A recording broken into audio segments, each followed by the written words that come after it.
Hello everyone, today I am here to do my most anticipated spring book releases.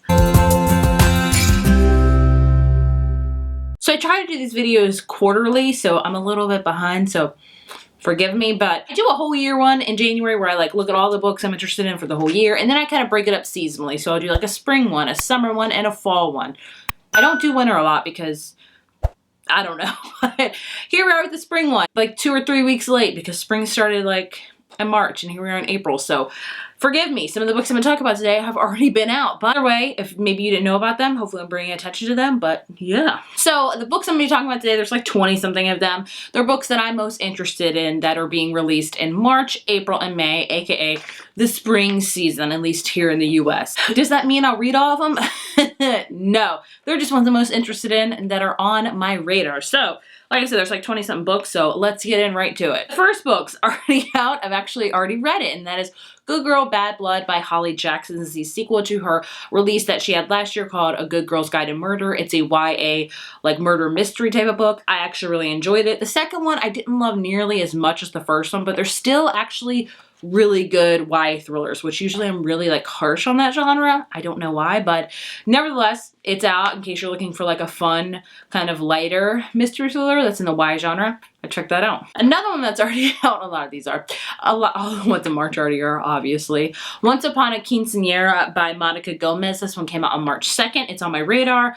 I need to put it on hold at the library. So this one is a YA contemporary about a girl named Carmen who just wants her happily ever after. But she gets stuck doing this summer internship that she really doesn't want to do. And she has to be this party princess in a ball gown and in the summer in Miami.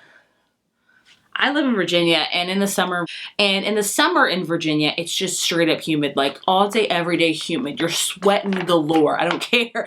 If it's 80 degrees, the humidity level is way higher, and I know it's probably the same in Florida. So, being in a ball gown all the time, that must be rough. So,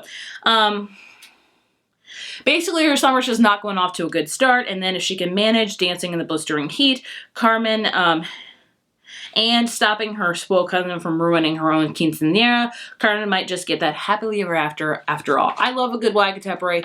We all know this. Another one I've already read, it's actually right here, is Act Your Age, Evie Brown by Talia Hibbert. This got released on March 9th. This is the third and final book in the Brown Sisters trilogy.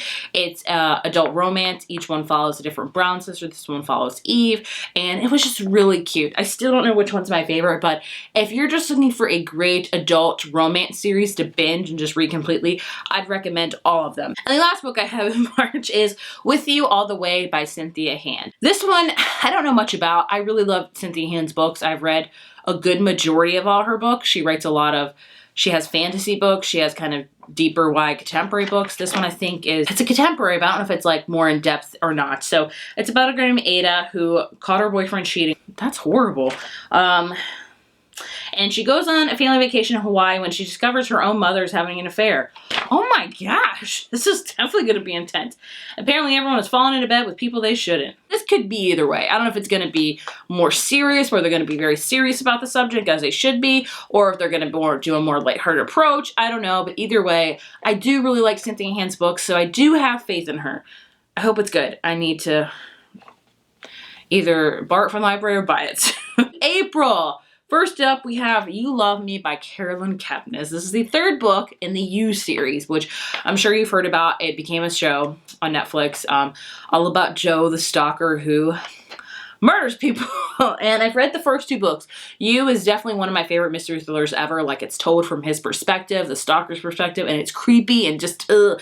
But the second book, Hidden Bodies, was just trash. I don't say that a lot about books. Please know that. But that book, I loathe. That is one of my least favorite books I've ever read. So I am simultaneously excited, also insanely scared about this book because I don't know what she could do with it, because the show is going to have a third season. There's nothing to really go on with it, even though the show is really altered from the books. I don't know. I don't know what she's going to do. But I'm going to read it. Whether or not I like it time's gonna tell on that one. And also on April 6th, we have Life's Too Short by Abby Hemezin. This is about Vanessa who lives her life on her own terms, and that she basically has no idea whether she shares the same fatal genetic condition as her mother, so she travels the globe and things like that. But then her half-sister suddenly leaves Vanessa in custody of her infant daughter. She is housebound on mommy duty, so basically, and then the neighbor next door, this hot lawyer, comes to help her. It's basically about a woman that is caring for a child that, you know, maybe doesn't want that life. And I don't know, will she learn that maybe she does enjoy that lifestyle or maybe she doesn't? But either way, it's about a woman that's taking care of her sister's, her niece pretty much. Well, I don't know if it's a niece or nephew, but either way, I really love her books. If you don't know, I read the Happy Ever After playlist last year. One of my favorite romance books. She kind of writes romance, but it's got a lot of serious subject in it as well. And then we have a YA fantasy, surprise, surprise, which is Steeped in Gold by Canon Smart. First of all, the cover of this one is amazing, and the plot sounds amazing, and I haven't read like any YA fantasy. I'm just kind of growing out of the genre, but there are still a few that really piqued my interest, and I really do mean to get around to them. It's just, I don't know what it is about fantasy, but this one is about, it's a Jamaican-inspired debut about two witches who team together who are sworn enemies to take down a threat. I love witches. I love sworn enemies that are teaming up. Like, it sounds amazing. So I really hope I'll read it. I really want to read it. It's just, I don't know what it is with me and fantasy lately. We have not been getting along. And on April 20th, we have What's Not to Love by Emily Wibberley and Osman Sigma Broca. This one is about Allison and Ethan who compete for everything. They have to plan a 10-year reunion for their school, and their principal promises a letter recommendation to Harvard if successful. I hate to love romance. Oh, that sounds cute. Like, it just sounds like they have to plan a 10-year high school reunion, which I'm so old, mine has already passed. Did my high school even have one? I didn't go. I probably wouldn't have gone because high school is horrible. But either way, it sounds cute. They write cutesy, contemporary books that I'm all for. Then on April 21st, we have The Road Trip by Beth O'Leary. So this is about Addie and her sister who are about to go on an epic road trip to a friend's wedding in north of Scotland. And I think their car breaks down or something like that. Oh, no, a car slams in the back of theirs, and the driver's none other than Addie's ex, Dylan, who she's avoided since their traumatic breakup 2 years prior. And basically they're heading to the wedding too, and they've totaled their car, so basically they're all just gonna drive together.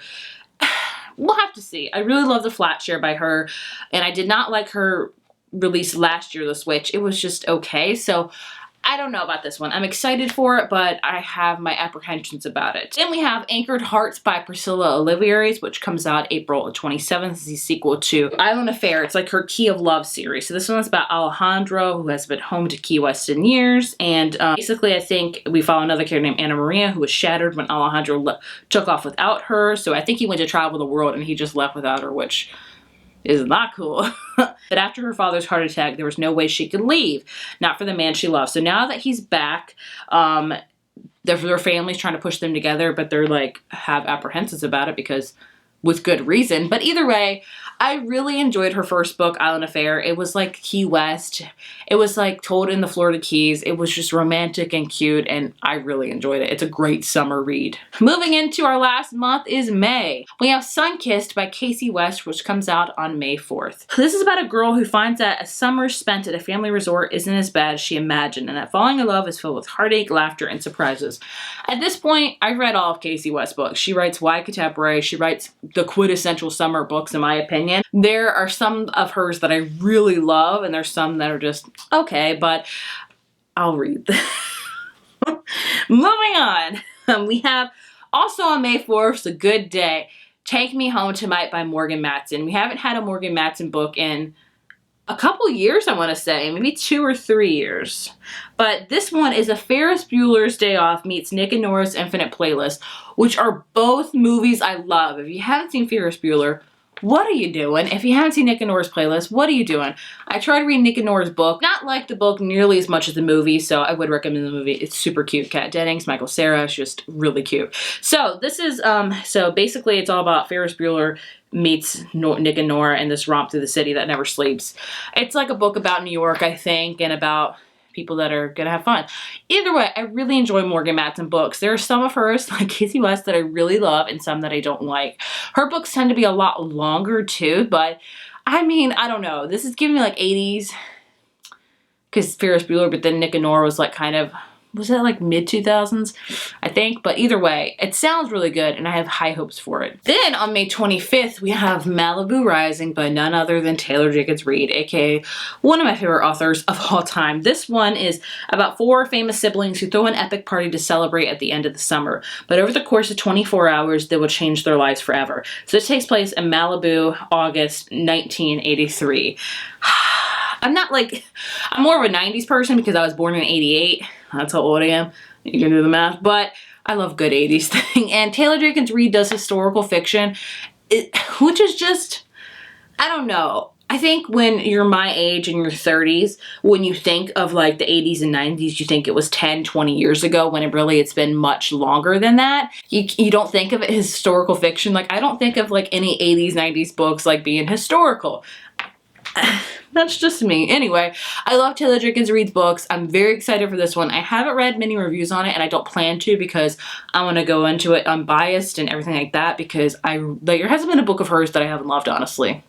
There really hasn't. Then on May 11th, we have From Little Tokyo with Love by Sarah Kuhn. This is about a girl that reinvents the modern fairy tale in this intensely personal yet hilarious novel of a girl whose search for a storybook ending takes her to unexpected places in both her beloved Hollywood neighborhood and her own guarded heart. The cover is really cute. It looks cute. I'm very excited for it. I don't know if I've ever read a book by this author, honestly. Then on May 18th is another book I've already read, The Soulmate Equation by Christina Lauren. It's basically about a single mom who does this genetic test thing for this, like, genetically, it's like a matchmaking business. She gets matched up with the company's founder, River, who they do not get along, and they kind of just do a favor for the company with PR, just get to know each other, you know, for marketing and things like that, and they grow closer together. I really enjoyed it. It was really cute, and I would recommend it. Then also on May 18th, we have Last Chance Books by Kelsey Roadkey. I believe this is a YA contemporary book. What drew me this was the cover, honestly, as most books do. This one is about a girl named Madeline who loves nothing more than books and more. The bookstore her family has owned for generations, but nothing is going to stop her from coming back after college to take over from the store from her beloved aunt. But I think somebody else comes in to try to take it away from her or something like that. I don't know. I'm a sucker for books set in like any sort of food setting. Also a sucker for books set in bookstore settings. Like, yes, please. Another book I've already read, this is kind of all over the place for May, please forgive me. People You Meet on Vacation by Emily Henry. This is about Poppy and Alex, who are BFFs, and they pretty much go on a vacation together every single summer. Like, that's just what they do, whether it be just another city in the US or a different country, things like that. And something happened one summer that just really drew them apart, and they haven't talked for like 3 years. And so Poppy decides, hey, let me try to reach out to him for one last vacation to like kind of mend things. And they do that. They go to Palm Springs, California, and of course, you can guess, it's a Friends to Lovers book, and I freaking loved it. Definitely my favorite romance of the year that I've read so far. And the last book I have is Heart and Soul, hopefully I said that right, by Jen Frederick, which comes out on May 25th.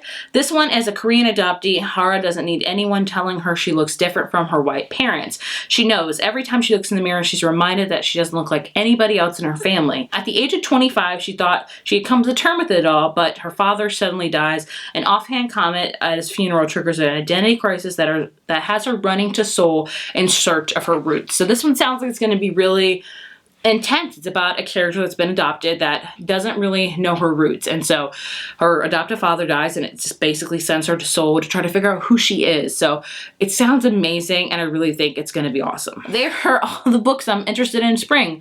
I've actually read a good majority, not a good majority of them, just a little bit of them. So there's that, which is great. But I would love to know, are there any books that you were really excited for coming out in the next, 2 months now, since March has already passed?